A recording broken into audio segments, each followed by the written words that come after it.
Hi friends, welcome to Maruti channel.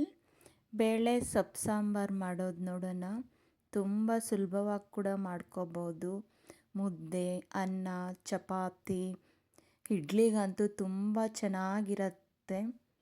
ಒಳ್ಳೆ ಆರೋಗ್ಯಕರವಾದ ಸಾಂಬಾರು, ತುಂಬ ರುಚಿಯಾಗಿ ಕೂಡ ಇರುತ್ತೆ. ಸುಲಭವಾಗಿ ಕೂಡ ಮಾಡ್ಕೋಬೋದು. ನಾನಿಲ್ಲಿ ಕುಕ್ಕರಲ್ಲಿ ತೊಗರಿಬೇಳೆ ಅರ್ಧ ಕಪ್ ತೊಗೊಂಡಿದ್ದೀನಿ. ಚೆನ್ನಾಗಿ ಕ್ಲೀನ್ ಮಾಡಿ ಹಾಕಿರೋದು. ನಾನಿಲ್ಲಿ ದೊಂಟೆ ಸೊಪ್ಪು ಉಪಯೋಗಿಸ್ತಾ ಇರೋದು. ನೀವು ಯಾವ ಸೊಪ್ಪು ಬೇಕಾದರೂ ಮಾಡ್ಬೋದು. ಸಾಂಬಾರು ಮಾತ್ರ ತುಂಬ ಚೆನ್ನಾಗಿರುತ್ತೆ. ದೊಡ್ಡದು ಒಂದು ಕಟ್ ದೊಂಟೆ ಸೊಪ್ಪು ತಗೊಂಡು ಕಟ್ ಮಾಡಿ ಚೆನ್ನಾಗಿ ಕ್ಲೀನ್ ಮಾಡಿ ಹಾಕಿದ್ದೀನಿ. ಬೇಕಾದಷ್ಟು ಉಪ್ಪು ಹಾಕಿ 2 ಲೋಟ ನೀರು ಹಾಕಿ 3 ವಿಜಲ್ ಹಾಕ್ಸಿದ್ದೀನಿ. ಬೇಳೆ ಸ್ವಲ್ಪ ಮೆತ್ತಗೆ ಬೇಯಿಸ್ಕೊಂಡ್ರೇ ಸಾಂಬಾರು ಮಾತ್ರ ತುಂಬ ರುಚಿಯಾಗಿರೋದು. ಮಸಾಲೆ ರುಬ್ಕೊಳ್ಳೋಣ.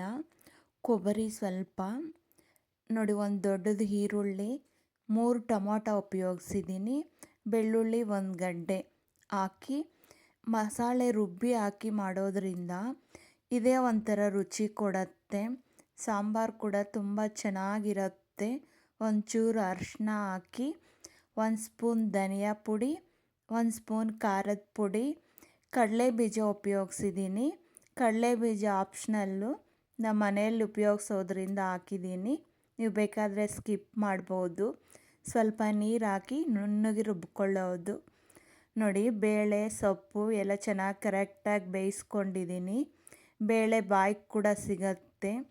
ಯಾವುದೇ ಸಾಂಬಾರಿಗಾಗಲಿ ಬೇಳೆ ಚೆನ್ನಾಗಿ ಮೆತ್ತಗೆ ಬೇಯಿಸ್ಕೊಂಡ್ರೇ ಸಾಂಬಾರು ತುಂಬ ರುಚಿಯಾಗಿರೋದು. ಇವಾಗ ರುಬ್ಬಿರೋ ಮಸಾಲೆ ಹಾಕಿ ನಮಗೆ ಬೇಕಾಗಿರೋ ಅದಕ್ಕೆ ನೀರು ಹಾಕಿ ಒಂದು 5 ನಿಮಿಷ ಚೆನ್ನಾಗಿ ಕುದಿಬೇಕು ಈ ಸಾಂಬಾರು. ಸಾಂಬಾರು ಚೆನ್ನಾಗಿ ಕುದಿ ಬಂದಮೇಲೆ ಕೊನೆಯಲ್ಲೇ ಒಗ್ಗರಣೆ ಹಾಕ್ಕೊಳ್ಳೋದು. ಈ ಹದದಲ್ಲಿ ಉಪ್ಪು ಖಾರ ಎಲ್ಲ ಚೆಕ್ ಮಾಡಿ ಹಾಕ್ಕೋಬೋದು. ಈ ಥರ ಒಮ್ಮೆ ಮಸಾಲೆ ರುಬ್ಬಿ ಕೂಡ ಸಾಂಬಾರು ಮಾಡಿ, ಇದೇ ಒಂಥರ ರುಚಿ ಕೊಡುತ್ತೆ. ಇಲ್ಲ ಪಪ್ಪು ಸಾರು ಥರ ಮಾಡಿ ಎಲ್ಲ ಮ್ಯಾಶ್ ಮಾಡಿ ಒಗ್ಗರಣೆ ಕೊಡ್ತೀವಲ್ಲ, ಅದೇ ಒಂಥರ ರುಚಿ ಕೊಡುತ್ತೆ. ಒಗ್ಗರಣೆಗೆ ಒಂದು ಬಾಣಲಿಯಲ್ಲಿ ಎಣ್ಣೆ, ಸಾಸಿವೆ, ಜೀರಿಗೆ, ಒಣಮೆಣಸಿನಕಾಯಿ, ಜಜ್ಜಿರೋ ಬೆಳ್ಳುಳ್ಳಿ. ನಾನು ಈರುಳ್ಳಿ ಸ್ವಲ್ಪ ಜಾಸ್ತಿನೇ ಉಪಯೋಗಿಸಿದ್ದೀನಿ. ನೀವು ಬೇಕಾದರೆ ಇನ್ನೂ ಸ್ವಲ್ಪ ಕಡಿಮೆ ಹಾಕ್ಕೋಬೋದು.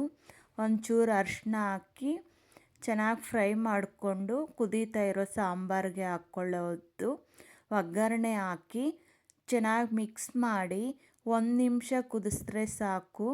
ಒಗ್ಗರಣೆ ಹಾಕಿದ್ಮೇಲೆ ಜಾಸ್ತಿ ಹೊತ್ತೇನು ಕುದಿಸೋದು ಬೇಡ. ಈಗ ಸ್ಟವ್ ಆಫ್ ಮಾಡಿ, ನಾನಿಲ್ಲಿ ತೊಗರಿಬೇಳೆ ಉಪಯೋಗಿಸಿದ್ದೀನಿ. ಅವರೆಬೇಳೆ ಕೂಡ ಹಾಕಿ ಮಾಡ್ಬೋದು. ಆಲೂಗಡ್ಡೆ, ಬದನೆಕಾಯಿ ಎಲ್ಲ ಹಾಕಿ ಇದೇ ಥರ ಸಾಂಬಾರು ಮಾಡ್ಬೋದು. ತುಂಬ ಚೆನ್ನಾಗಿರುತ್ತೆ. ಮುದ್ದೆಗಂತೂ ಒಳ್ಳೆ ಕಾಂಬಿನೇಷನ್ನು. ಈ ರೆಸಿಪಿ ಇಷ್ಟ ಆಯಿತು ಅಂದ್ಕೊತೀನಿ. ಇಷ್ಟ ಆದರೆ ನೀವು ಒಮ್ಮೆ ಟ್ರೈ ಮಾಡಿ ಕಮೆಂಟಲ್ಲಿ ತಿಳಿಸಿ. ನಮ್ಮ ಚಾನಲ್ಗೆ ಲೈಕ್ ಮಾಡಿ, ಶೇರ್ ಮಾಡಿ, ಸಬ್ಸ್ಕ್ರೈಬ್ ಆಗಿ. Thank you.